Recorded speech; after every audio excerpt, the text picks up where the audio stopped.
ஒரு காடு. அங்கே புத்தர் அவர் பாட்டுக்கு நடந்து போய்கிட்டே இருக்கிறார். அவருக்கு பின்னாடி ஒரு குரங்கு, அதுவும் தொடர்ந்து வந்துக்கிட்டே இருக்குது. புத்தர் திரும்பி பார்த்தார். குரங்கு அப்படியே குதித்து உயர எழும்பி ஒரு கிளையில் போய் உக்காந்துது.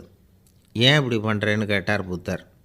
என்னை சாதாரணமாக நினைக்க வேணாம், நான் மகாமந்தி, என்னால் எல்லாம் முடியும், முடியாதுங்கிற வார்த்தையே என்னுடைய அகராதியில் கிடையாது, என்ன வேணும்னாலும் செய்வேன் அப்படின்னுது.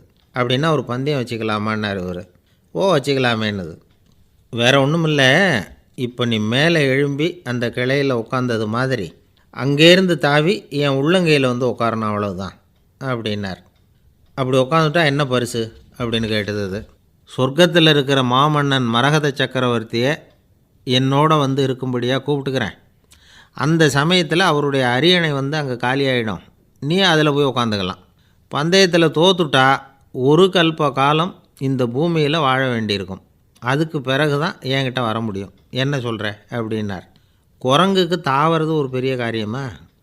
இது எனக்கு ரொம்ப சாதாரண விஷயம், என்ன இப்போவே தாவட்டுமா அப்படின்னுது.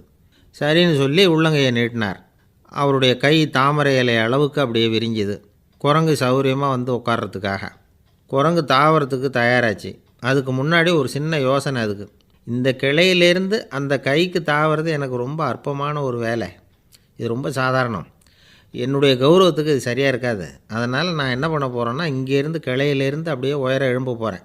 எழும்பி மேல் உலகம் போய் அங்கே ஒரு சுற்றிவிட்டு அதுக்கப்புறம் அங்கேருந்து நேராக இந்த கையில் உட்கார போகிறேன் அப்படின்னு நினச்சிது. என்ன யோசிக்கிற அப்படின்னார் புத்தர். ஒன்றும் இல்லை, இந்த பாயிரம் பார் அப்படின்னு சொல்லி தாவி உயர போயிட்டுது. கொஞ்சம் நேரத்தில் வான உலகத்துக்கே போய் சேர்ந்துட்டுது. அங்கே போய் பார்த்தா அங்கே ஒரு 5 பளிங்கு தூண்கள் இளம் சிவப்பு நிறத்தில் நின்றுக்கிட்டு இருக்குது. குரங்கு நினச்சிக்கிட்டது, புத்தர்கிட்ட போய் இந்த பளிங்கு தூண்களை பார்த்தோம்னு சொன்னால் அப்படியே திகைச்சி போயிடுவார், இந்த தூணில் ஏதாவது அடையாளம் செஞ்சுட்டு போகணும் அப்படின்னு அந்த இடத்துல மிதந்துக்கிட்டே நினச்சிது. உடனே ஒரு தூணில் எழுந்துச்சு. என்ன எழுதிச்சுன்னா, ஒரு மகா ஞானி இங்கே வந்துட்டு போகிறார் அப்படின்னு எழுதிச்சு. எழுதிவிட்டு அப்படியே கீழே தாவி புத்தரோட உள்ளங்கையில் உட்காந்துது. எப்படி பார்த்தீங்களா என்னுடைய வேலை? வான உலகத்துக்கே போய் அங்கே இருக்கிற 5 பளிங்கு தூண்களை பார்த்துட்டு அதில் நான் வந்த விவரத்தை எழுதி வச்சுட்டு அதுக்கப்புறம் இங்கே வந்திருக்கிறேன் அப்படின்னுது ரொம்ப பெருமையாக. அப்படியா அப்படின்னார் புத்தர். ஆமாம், சந்தேகமாக இருந்தால் வாங்க, அழைச்சிட்டு போய் காட்டுறேன் அப்படின்னுது அந்த குரங்கு. அதுக்கு தேவையில்லை, அப்படியே கொஞ்சம் கீழே குனிஞ்சு பார்த்து தெரியும் அப்படின்னார் புத்தர். அங்கே பார்த்தா புத்தரோட உள்ளங்கை தெரிஞ்சுது. நல்லா உத்து பார்த்துது. அவரோட ஒரு விரலில் அது எழுதிய வாசகம் தெரிஞ்சுது.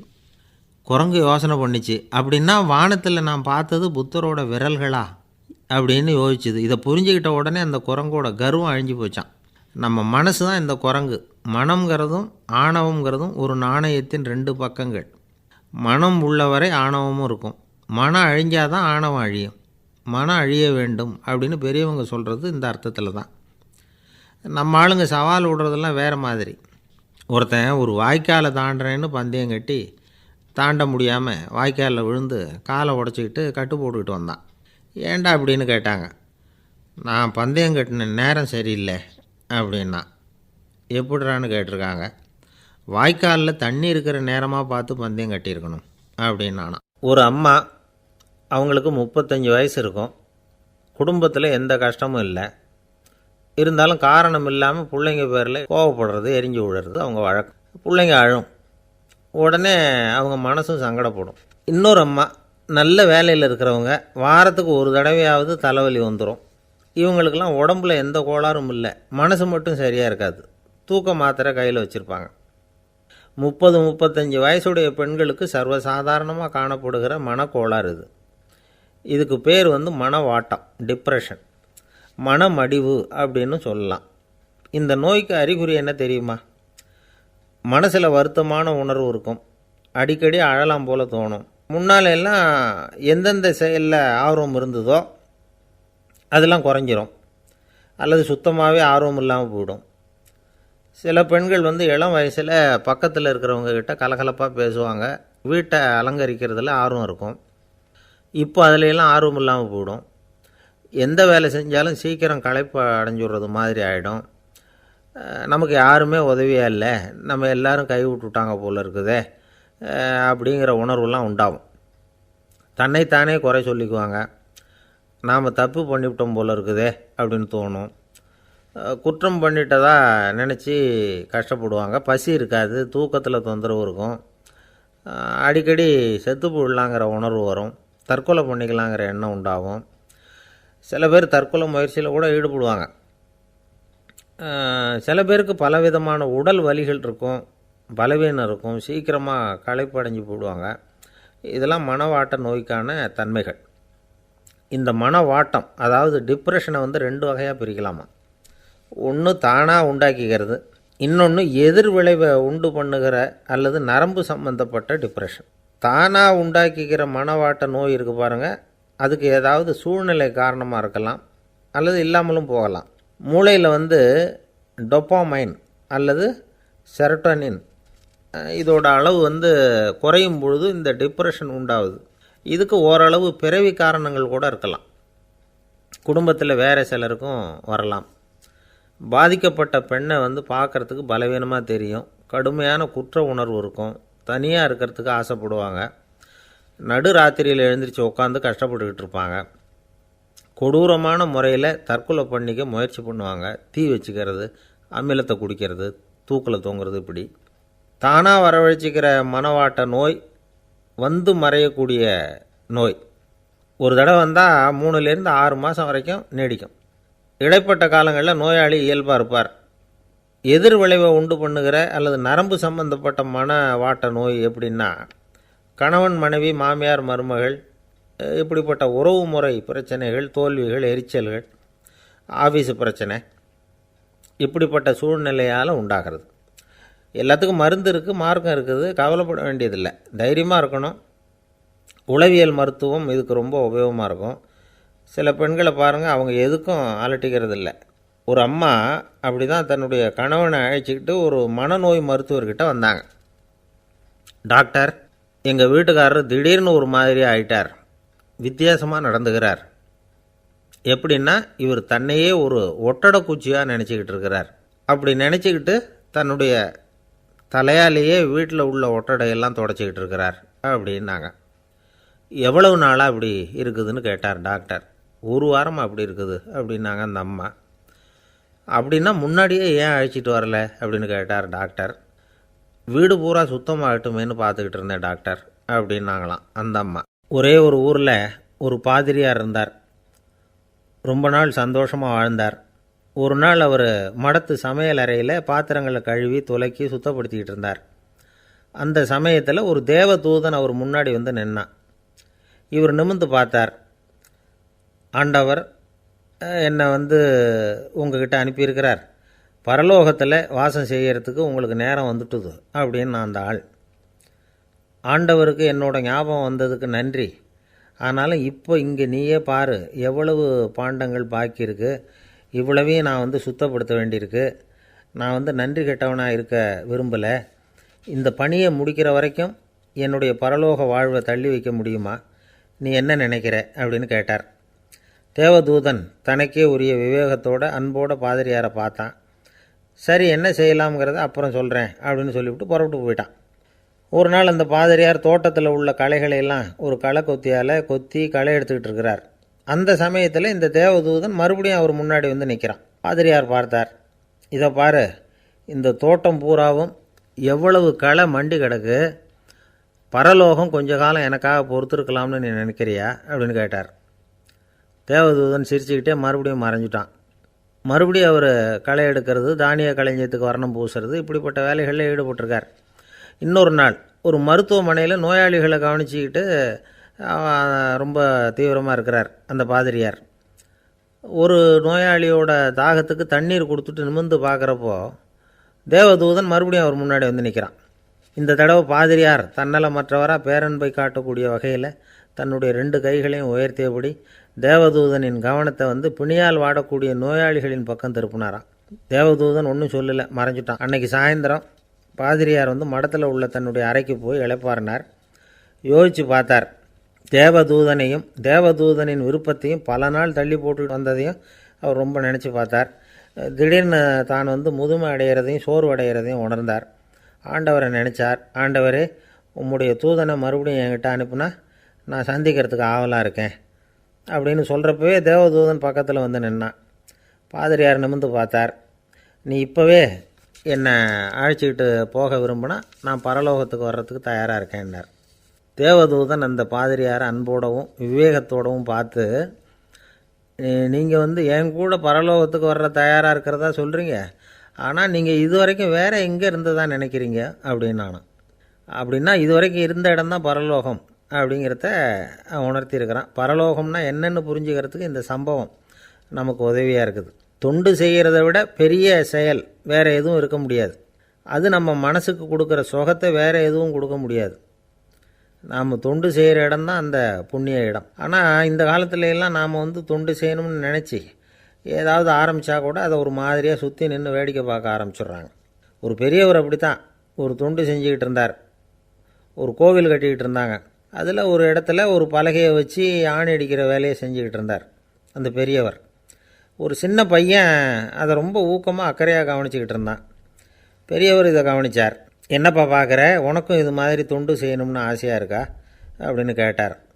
அதுக்கு அந்த பையன் சொல்கிறான், அப்படி இல்லைங்க, நீங்கள் ஆணி அடிக்கிறப்போ கையில் சுத்தியால் அடிச்சுக்கிட்டா எப்படி துடிப்பீங்க, எப்படி கத்துவீங்கன்னு தெரிஞ்சுக்கிறதுக்காக அதை பார்க்கணும்னு ஆசை, அதுக்காக தான் காத்துக்கிட்டு இருக்கேன் அப்படின்னு நானும். ஒரு ஊரில் ஒரு ஞானி இருக்கிறார். ரொம்ப பெரிய ஞானி, ரொம்ப வயசாகிட்டுது. கடைசி காலத்தில் அவர்கிட்ட சில பேர் வந்தாங்க. உங்கள் குரு யார் அப்படின்னு கேட்டாங்க. அவர் நிமிர்ந்து பார்த்தார். எனக்கு ஆயிரக்கணக்கான குருமார்கள் உண்டு, அவங்க பேரெல்லாம் சொல்லணும்னா இந்த காலம் பத்தாது, ஆனால் முக்கியமான ஒரு 3 பேரை பற்றி மட்டும் உங்களுக்கு சொல்கிறேன் அப்படின்னாராம். அப்புறம் சொன்னார், அந்த 3 பேரில் ஒருத்தன் ஒரு திருடன். ஒரு சமயம் ஒரு பாலைவனம் வழியாக நான் போய்கிட்டு இருந்தேன். அப்போது வழி தவறி போய் ஒரு கிராமத்துக்கு போயிட்டேன். அது இருட்டு நேரம், நடுராத்திரி, ஊரே உறங்கி போச்சு. அந்த நேரத்தில் ஒரு ஆள் மட்டும் ஒரு வீட்டு சுவத்தில் ஏதோ பண்ணி உள்ளே நுழையிறதுக்கு முயற்சி பண்ணிகிட்ருக்கிறான். அவங்கிட்ட போய் நான் இன்றைக்கி இங்கே எங்கே தங்க முடியும் அப்படின்னு கேட்டேன். அதுக்கு அவன், இந்த ராத்திரி வேளையில் அது ரொம்ப சிரமம், ஒரு திருடனோட உங்களால் தங்க முடியும்னா நீங்கள் என்னோட தங்கலாம் அப்படின்னா. நான் அவங்க கூட 1 மாதம் தங்கியிருந்தேன். ஒவ்வொரு நாள் ராத்திரியும் இப்போ நான் என்னுடைய வேலைக்கு போகிறேன், நீங்கள் ஓய்வு எடுத்துக்கோங்க அப்படின்னு சொல்லிவிட்டு போவான். அவன் திரும்பி வந்த உடனே உனக்கு ஏதாவது கிடச்சிதான்னு நான் கேட்பேன். அதுக்கு அவன், இன்றைக்கி ராத்திரி ஒன்றும் இல்லை, நாளைக்கு மறுபடியும் முயற்சி பண்ணுவேன் அப்படின்பா. எப்பவும் அவன் நம்பிக்கை இழந்ததே கிடையாது, எப்பவும் சந்தோஷமாகவே இருப்பான். நானும் ரொம்ப காலமாக தியானம் பண்ணிக்கிட்டே இருந்தேன், ஒன்றுமே நடக்கலை. ஆனால் நான் என்ன பண்ணேன் தெரியுமா, மனசு வருத்தப்படும், நம்பிக்கை இழந்துருவேன். அப்போல்லாம் அந்த திருடனுடைய விடாமுயற்சி தான் ஞாபகத்துக்கு வரும். அதனால் அந்த திருடன் எனக்கு ஒரு குரு. என்னுடைய 2வது குரு யாருன்னா அது ஒரு நாய். இது எப்படின்னா, ஒரு சமயம் எனக்கு ரொம்ப தாகமாக இருந்தது. ஒரு நதியை நோக்கி போய்கிட்டு இருந்தேன். அப்போ ஒரு நாயும் வந்தது. அதுக்கும் தாகம். ஓடி வந்து ஆற்றை பார்த்துது. அதோட நிழல் ஆற்றுல தெரிஞ்சுது. அதை பார்த்ததும் பயந்துட்டுது. அதாவது அது தன்னுடைய சொந்த உருவத்தையே கண்டு பயந்தது. அதை பார்த்து குறைக்குது, திரும்பி ஓடிச்சு. ஆனால் அதுக்கு தாகம் அதிகமாக இருந்ததுனால அது மறுபடியும் திரும்பி வந்தது. பார்த்தா மறுபடியும் தண்ணியில் நாயோட உருவம் தெரியுது. இப்படி சில தடவை பண்ணிச்சு. இருந்தாலும் கடைசியில் தண்ணியில் குதிச்சுட்டுது துணிஞ்சி. இப்படி குதித்த உடனே அதோட உருவமும் மறைஞ்சுட்டுது. இதை பார்த்தேன். நான் என்ன புரிஞ்சுக்கிட்டேன்னா, எவ்வளவு தான் பயம் இருந்தால் கூட ஒருத்தன் தைரியமாக காரியத்தில் இறங்கணும் அப்படிங்கிறத புரிஞ்சுக்கிட்டேன். இந்த போதனை அந்த நாய்கிட்ட இருந்து எனக்கு கிடைச்சிது. இது ஒன்று. அடுத்தது என்னுடைய 3வது குரு யாருன்னா அது ஒரு சின்ன குழந்தை. நான் ஒரு சமயம் ஒரு நகரத்துக்கு போனேன். அங்கே ஒரு குழந்தை எரிகிற மெழுகுவத்தி ஒன்று எடுத்துக்கிட்டு வந்தது. நான் அந்த குழந்தைய பார்த்து வேடிக்கையாக கேட்டேன், ஏன் பாப்பா, இந்த மெழுகுவத்தியை நீயாவே கொளுத்துனியா அப்படின்னு கேட்டேன். ஆமான்னுது அந்த குழந்தை. சரி, இந்த மெழுகுவத்தி முன்னாடி எரியாமல் இருந்தது, இப்போ எரியுது. இந்த மெழுகுவத்திக்கு வெளிச்சம் எங்கேருந்து வந்தது, அதை எனக்கு காட்ட முடியுமா அப்படின்னு கேட்டேன் அந்த குழந்தைகிட்ட.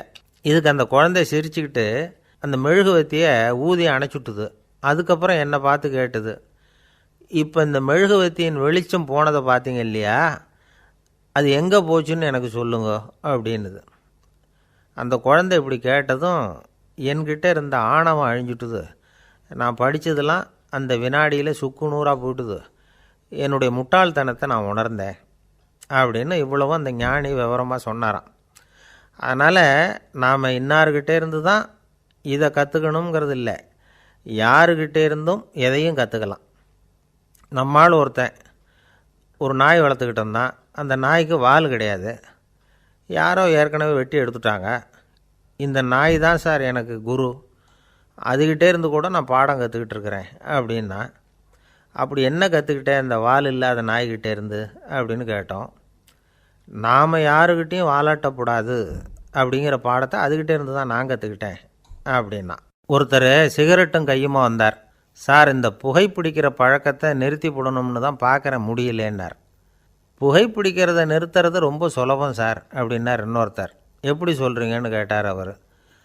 நான் கூட ஏற்கனவே 10 தடவை அந்த பழக்கத்தை நிறுத்தி இருக்கிறேன் சார் அப்படின்னார் இவர். இதிலேருந்து என்ன தெரியுது?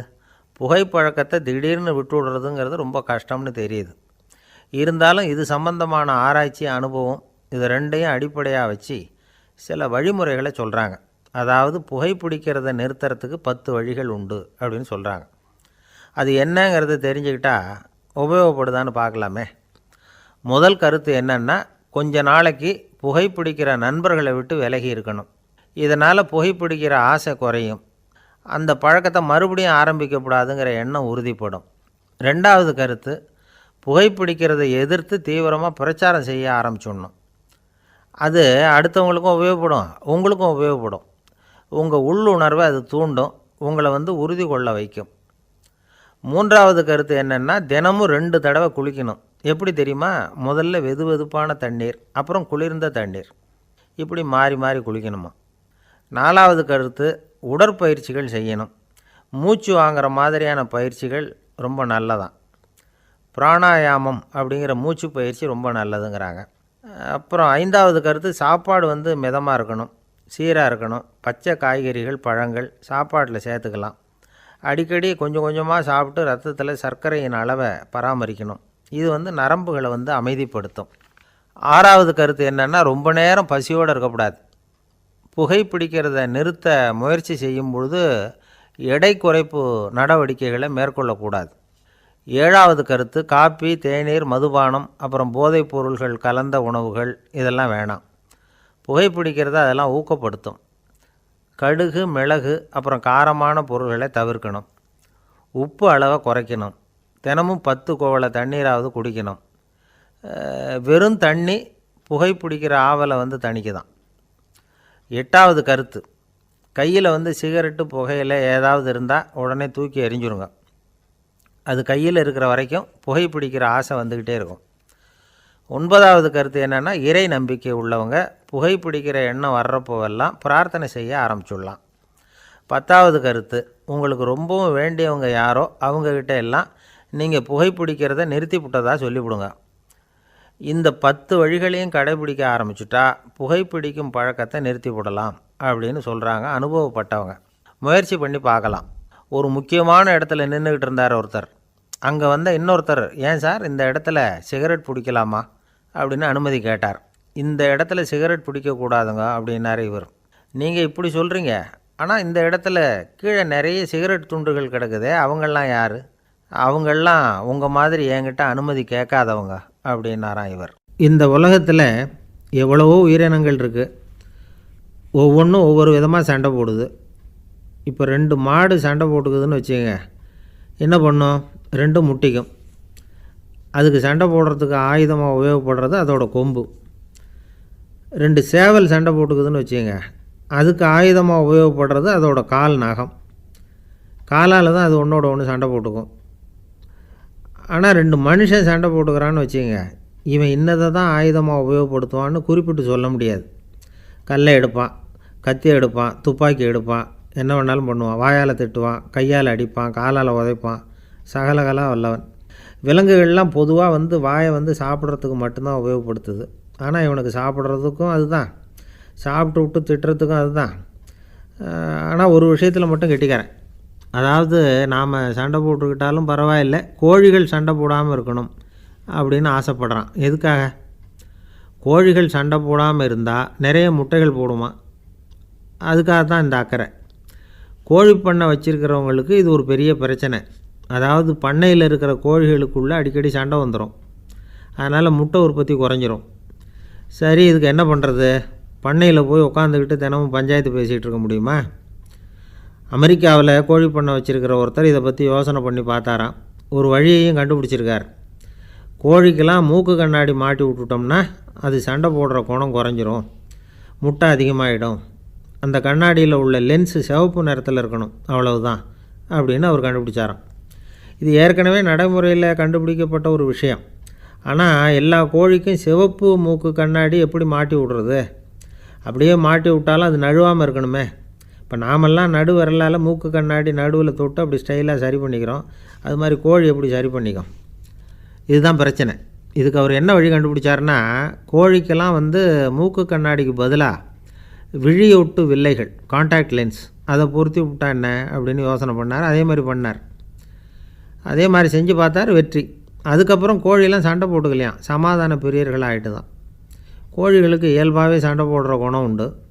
ஆனால் அதோட கண்ணுக்கு பார்க்குற பொருள்லாம் ரோஜா நிறத்துலையோ அல்லது இன்னும் சொல்லப்போனால் அழுத்தமான சிவப்பு நிறத்துலையோ தெரிஞ்சதுன்னா சண்டை போடுற குணம் குறைஞ்சிருதான். அந்த சமயத்தில் அது அதிகமாகவும் முட்டையிட ஆரம்பிச்சுடுதான். அதே நேரத்தில் இறை எடுக்கிறத கூட குறைச்சிக்குதான். இது ஏன் இப்படி பண்ணுதுங்கிறது விஞ்ஞானிகளுக்கு இன்னமும் புரியலையா. எப்படியோ அமெரிக்க கோழிகள்லாம் கான்டாக்ட் லென்ஸ் பொருத்திக்க ஆரம்பித்தாச்சு. கோழி கழுத்தை பிடிச்சிக்கிட்டு ஒரு சில வினாடிகளில் அதை பொருத்தி போடுறாங்களாம். கோழியோட ஆயுள் பூரா அது அப்படியே இருக்குமா. பண்ணையில் முட்டை உற்பத்தி குறைஞ்சா இது மாதிரி விஞ்ஞானபூர்வமாக பரிகாரம் தேடுறது தான் நல்லது. நமக்கு வேண்டியப்பட்ட ஒருத்தர், அவர் ஒரு கோழி பண்ணை வச்சுருந்தார். அந்த பண்ணையில் பாதி கோழி திடீர்னு செத்து போச்சு. உடனே ஒரு கால்நடை மருத்துவர்கிட்ட போக வேண்டியது தானே. அங்கே போகல. உள்ளூரில் மந்திரம் பண்ணிகிட்டு இருந்த ஒரு சாமியார்கிட்ட போனார். அவர் காலில் விழுந்தார். சாமி, என் பண்ணையில் பாதி கோழி செத்து போட்டுதுன்னார். சாமியார் யோசனை பண்ணார். சரி, பண்ணையில் வாசப்படி கிழக்கு பக்கமாக வச்சுருக்கியா மேற்கு பக்கமாக வச்சுருக்கியான்னு கேட்டார். கிழக்கு பக்கமாக இருக்குன்னார் அவர். அதுதான் தப்பு, மேற்கு பக்கமாக அதை மாற்று, சரியாக போடும்னாராம். அதே போல் இவர் போய் மாற்றிவிட்டார். அப்பவும் பாதி செத்து போச்சு. மறுபடியும் சொன்னார், சாமி மறுபடியும் பாதி கோழி செத்து போட்டுதேன்னார். சரி, கூரை எப்படி போட்டிருக்க? ஓடு போட்டிருக்கியா இல்லை கீத்து போட்டிருக்கியான்னார். ஓடு போட்டிருக்கேன்னாராம் அவர். அதுதான் தப்பு, அதை கீத்து போட்டுரு, சரியாக போடும்னாராம். சரின்னு போய் அதையும் மாற்றி பார்த்தார். மறுபடியும் போயிட்டுது, கோழி செத்து போச்சு. வந்தார். மறுபடியும் பாதி செத்து போச்சு சாமின்னு வந்தார். இவரும் யோசனையை மாற்றி மாற்றி சொல்லிகிட்டே இருக்கிறார். இப்படி அவரும் மாற்றி மாற்றி பார்த்தார். 6வது தடவையாக அவரை தேடிட்டு வந்தார். அந்த சமயத்தில் இவர் ரொம்ப தீவிரமாக யோசனை பண்ணி பார்த்துட்டு, அது சரிப்பா, நீயும் என்கிட்ட சளைக்காமல் வந்துக்கிட்டு இருக்கிற, நானும் யோசனை சொல்லிகிட்டு இருக்கேன். இப்போவும் உங்ககிட்ட சொல்கிறதுக்கு என்கிட்ட யோசனை நிறையா இருக்குது. ஆனால் சோதிக்கிறதுக்கு உங்ககிட்ட கோழி இல்லையே, என்ன பண்ணுறது அப்படின்னாராம் இவர். ஒரு தெருவில் சில சிறுவர்கள் விளையாடிக்கிட்டு இருந்தாங்க. ஏதோ ஒரு உயரமான கல்லை நடுத்தெருவில் வச்சு அதை சுற்றி சுற்றி ஓடி வந்துக்கிட்டு இருக்கிறாங்க. அது என்ன விளையாட்டோ அவங்களுக்கு தான் தெரியும். கொஞ்ச நேரம் அப்படி விளையாடிக்கிட்டு இருந்தவங்க விளையாடி முடித்ததும் அந்த கல்லை நடுத்தெருவில் அப்படியே விட்டுட்டு அவங்கவுங்க வீட்டுக்கு ஓடி போட்டாங்க. அதுக்கப்புறம் அந்த வழியாக 2 பெண்கள் பேசிக்கிட்டே வந்தாங்க. பேச்சு சுவாரஸ்யத்தில் நடுத்தெருவில் இருந்த அந்த கல்லை கவனிக்கலை. காலில் இடிச்சுட்டுது, லேசாக ரத்தம் வந்துட்டுது, வலி தாங்கலை. காலில் இடிச்சுக்கிட்ட பொண்ணு திட்ட ஆரம்பிச்சுட்டுது. வர வர ஊர் உலகம் ரொம்ப கெட்டு போச்சு, யாருக்கும் பொறுப்பே கிடையாது பாரு, இப்படி நடுத்தருவில் பொறுப்பு இல்லாமல் இப்படி கல்லை போட்டு வச்சுருக்குறாங்களே, இது நியாயமா அப்படின்னு சொல்லி இந்த சமூகத்தை கடுமையாக விமர்சனம் பண்ணிக்கிட்டு அவங்க போயிட்டாங்க. கொஞ்ச நேரம் கழித்து ஒரு வாலிபன் அந்த வழியாக வந்தான். அந்த கல்லை பார்த்தான், நின்னான். ஒரு நிமிஷம் யோசனை பண்ணான், என்ன பண்ணலாம்னு பார்த்தான். தன்னுடைய வீரத்தையும் பலத்தையும் காட்டணும்னு நினச்சான். பின்னாடி போனான். அப்புறம் வேகமாக ஓடி ஒரு சின்ன ஹை ஜம்ப், அப்படியே துள்ளி குதித்தான். துள்ளி குதித்து தாண்டி அந்த பக்கமாக போய் விழுந்தான். அப்படியே விசில் அடிச்சுக்கிட்டு அவன் பாட்டுக்கு நடந்து போகிறான். அடுத்தபடியாக ஒரு காதல் ஜோடி அந்த வழியாக வந்தது. நடுத்தெருவில் கண்ணில் பட்டது. அவங்க 2 பேரும் ரொம்ப நெருக்கமாக சேர்ந்து வந்துக்கிட்டு இருக்கிறாங்க. நடுவில் கல் இருக்கிறதுனால கொஞ்ச நேரம் 2 பேரும் விலகி மறுபடியும் இந்த பக்கம் சேர்ந்து போகணும். கொஞ்ச நேரம் நாம் பிரிய வேண்டி இருக்குதே அப்படின்னு வருத்தத்தோடு முணுமுணுத்துக்கிட்டே இந்த பக்கம் வந்தாங்க. அதுக்கப்புறம் வழக்கம் போல் சேர்ந்து அவங்க பாட்டுக்கு எதிர்காலத்தை பற்றி கற்பனை பண்ணிக்கிட்டே போயிட்டாங்க. கடைசியாக அந்த வழியாக பார்வை இல்லாத ஒருத்தர் வந்துக்கிட்டு இருக்கார். அவர் கையில் வழக்கமாக வச்சுருக்கிற அந்த ஊன்றுகோல், கையில் இருக்கிற அந்த ஊன்றுகோலால் தனக்கு முன்னாடி அப்படியும் இப்படியும் அப்படியே தட்டிக்கிட்டு பார்த்துக்கிட்டே அவர் மெதுவாக நடந்து வந்துக்கிட்டு இருக்கிறார். வழியில் இருக்கிற அந்த கல் தட்டுப்பட்டுது. உடனே நடுத்தெருவில் ஒரு கல் இருக்குங்கிறத அவர் புரிஞ்சுக்கிட்டார். உடனே குனிஞ்சார். அந்த கல்லை தடவி பார்த்து எடுத்தார். தெரு ஓரமாக கொண்டுட்டு போய் போட்டார். அதுக்கப்புறம் அவர் பாட்டுக்கு அவர் வழியில் நடந்து போனார். இப்போது இதில் பல பேர் வந்தாங்க போனாங்க. இவங்களில் பார்வை உள்ளவங்க யார், பார்வை இல்லாதவங்க யார்? இப்படி ஒரு கேள்வி கேட்டால் என்ன பதில் சொல்ல முடியும்?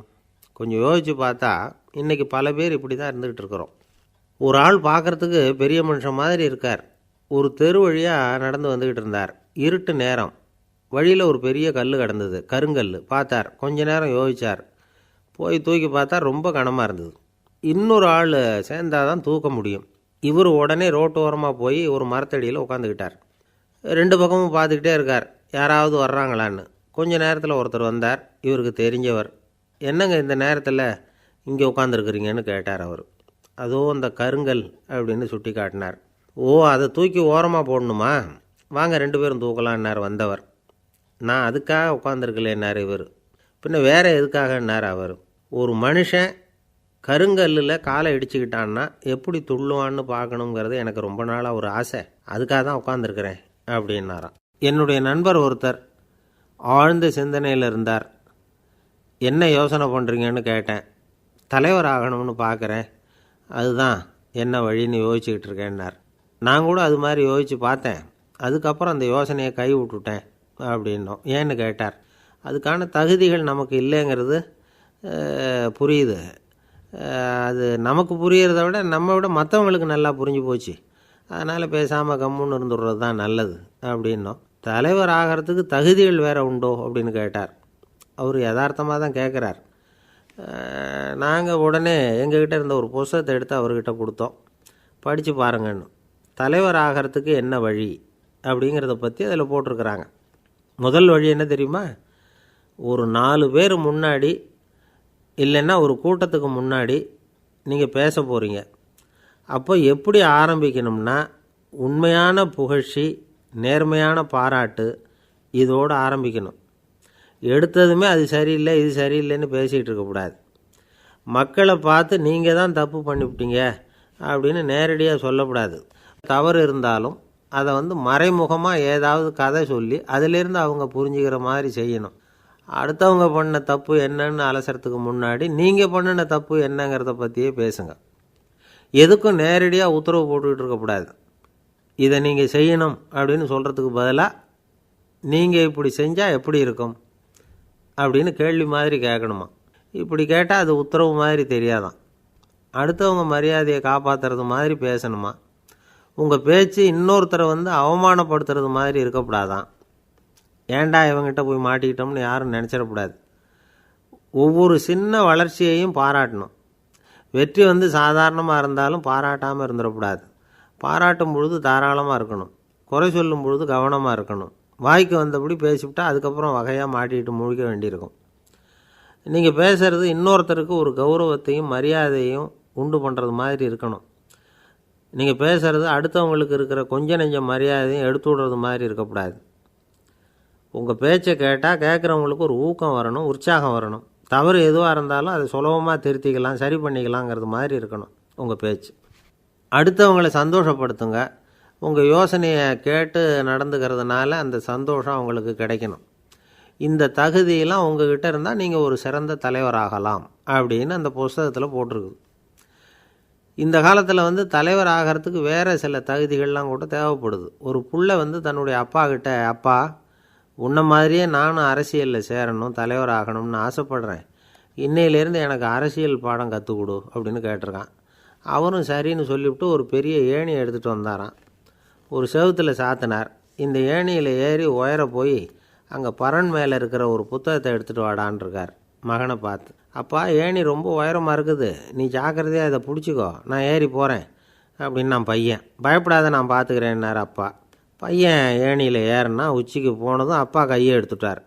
ஏணி அப்படியே சரிஞ்சுட்டுது. பையன் பொத்துன்னு கீழே விழுந்துட்டான். இடுப்பை பிடிச்சிக்கிட்டே எழுந்திரிச்சான். என்னப்பா இது, இப்படி என்னை ஏற விட்டுட்டு கையை விட்டுட்டியே, இப்படி கை விடலாமா அப்படின்னு கத்தியிருக்கான். அப்பா நிதானமாக சொன்னாராம், அவசரப்படாதப்பா, அரசியலில் இதுதான் முதல் பாடம், பெத்த அப்பனாக இருந்தாலும் அவனை நம்பாதே அப்படின்னு உபதேசம் பண்ண ஆரம்பித்தான்.